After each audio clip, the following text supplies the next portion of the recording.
जय श्री राम मित्रों। आज हम स्पेशल टाइप का फ्लेवर की बात कर रहे हैं जिसे आपने सबने देखा होगा।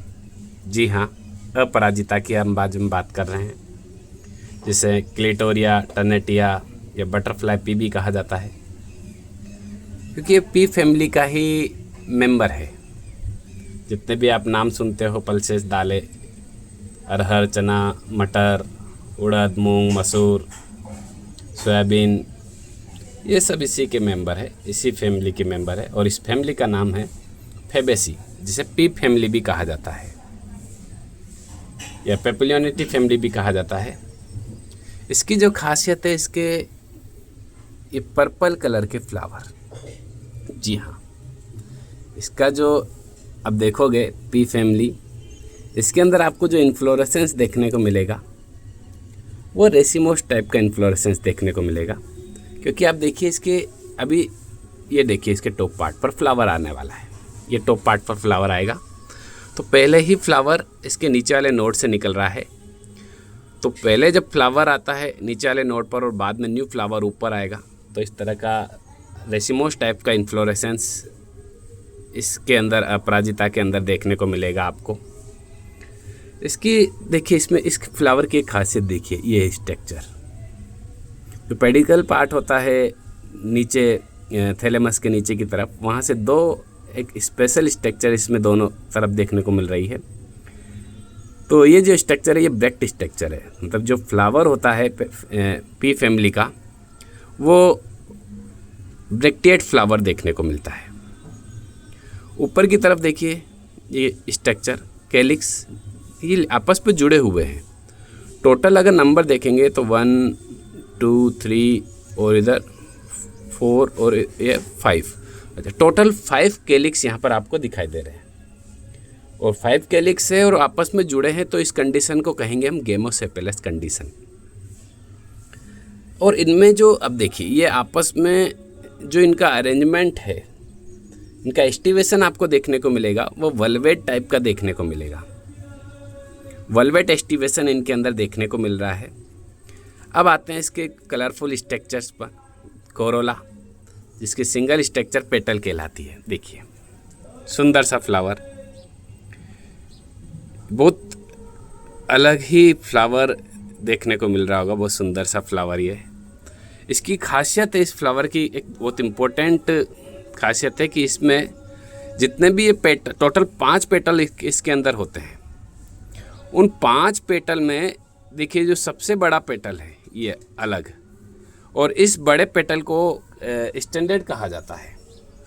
जी हाँ, ये जो बड़ा पेटल आपको दिखाई दे रहा है इसे स्टैंडर्ड या फिर इसे हम वेक्जिलम भी कहते हैं।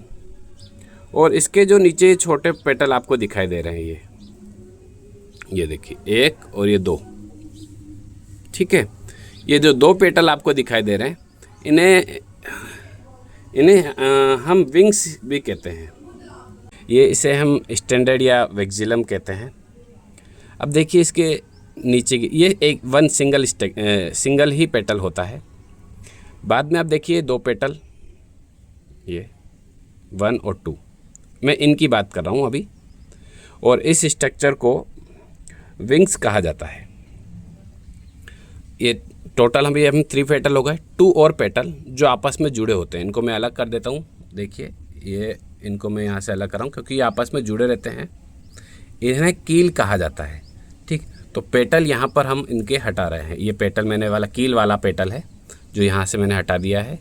इसके अलावा ये जो पेटल है ये विंग्स पेटल है, जो दोनों अलग होते हैं। कील वाला जुड़ा होता है, और ये जो पेटल है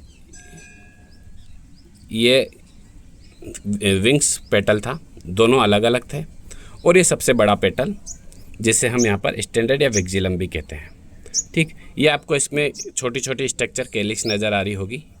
ये गेमोसेपेलस कंडीशन यहाँ आपको देखने को मिलती है।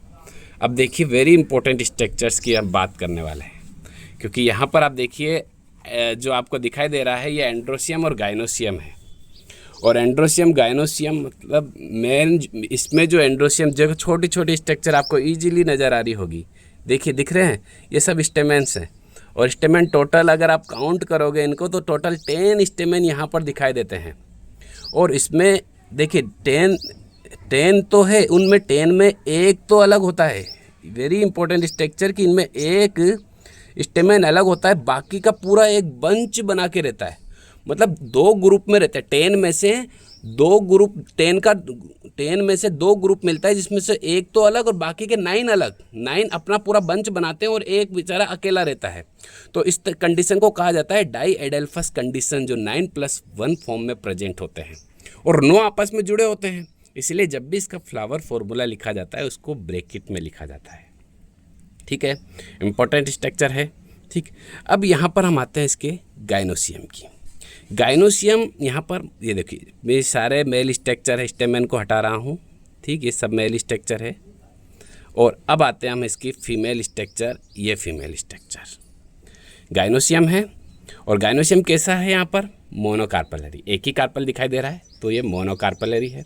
और यूनिलोक्यूलर है, क्योंकि एक ही, जब हम इसकी स्ट्रक्चर देखेंगे तो एक ही लोक्यूल इसके अंदर दिखाई देता है, इसीलिए हम कहते हैं ये यूनिलोक्यूलर है। ठीक है, ओवल यहाँ पर कैसा दिखाई देगा, सुपीरियर दिखाई देगा।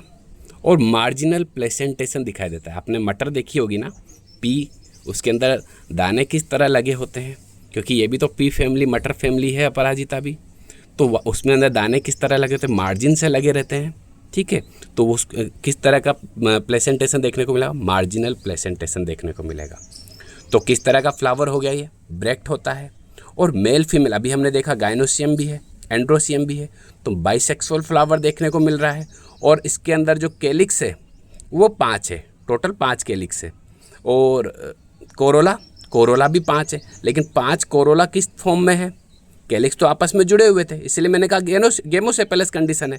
लेकिन जो कोरोला था, पेटल थे, वो अलग अलग थे। देखो ये एक अलग था, इसके अलावा ये दो स्ट्रक्चर थी, जिसे हमने विंग्स कहा, ये अलग थे। और 2 जो अंदर वाले कील थी वो अलग थी, वो आपस में जुड़े थी कील, लेकिन थे तो टोटल ये भी 5 ही, लेकिन ये 1+2 और +2 फॉर्म में रहते हैं। तो 1 क्योंकि सिंगल अलग है इसीलिए इसको ब्रैकेट में नहीं लिखेंगे, और 2 ये भी डिफरेंट है, इनको भी अलग, लेकिन 2 आपस में जुड़े हुए हैं, इसलिए उन 2 को, कील वालों को ब्रैकेट में लिखेंगे। बात समझ में आई। फिर आते हैं एंड्रोसियम। देखिए एंड्रोसियम को कैसे लिखेंगे, तो अभी मैंने बताया यहाँ पर डाई एडेल्फस कंडीशन है, मतलब 9+1 और 9 आपस में जुड़े हैं, उनको इसलिए ब्रैकेट में लिखेंगे।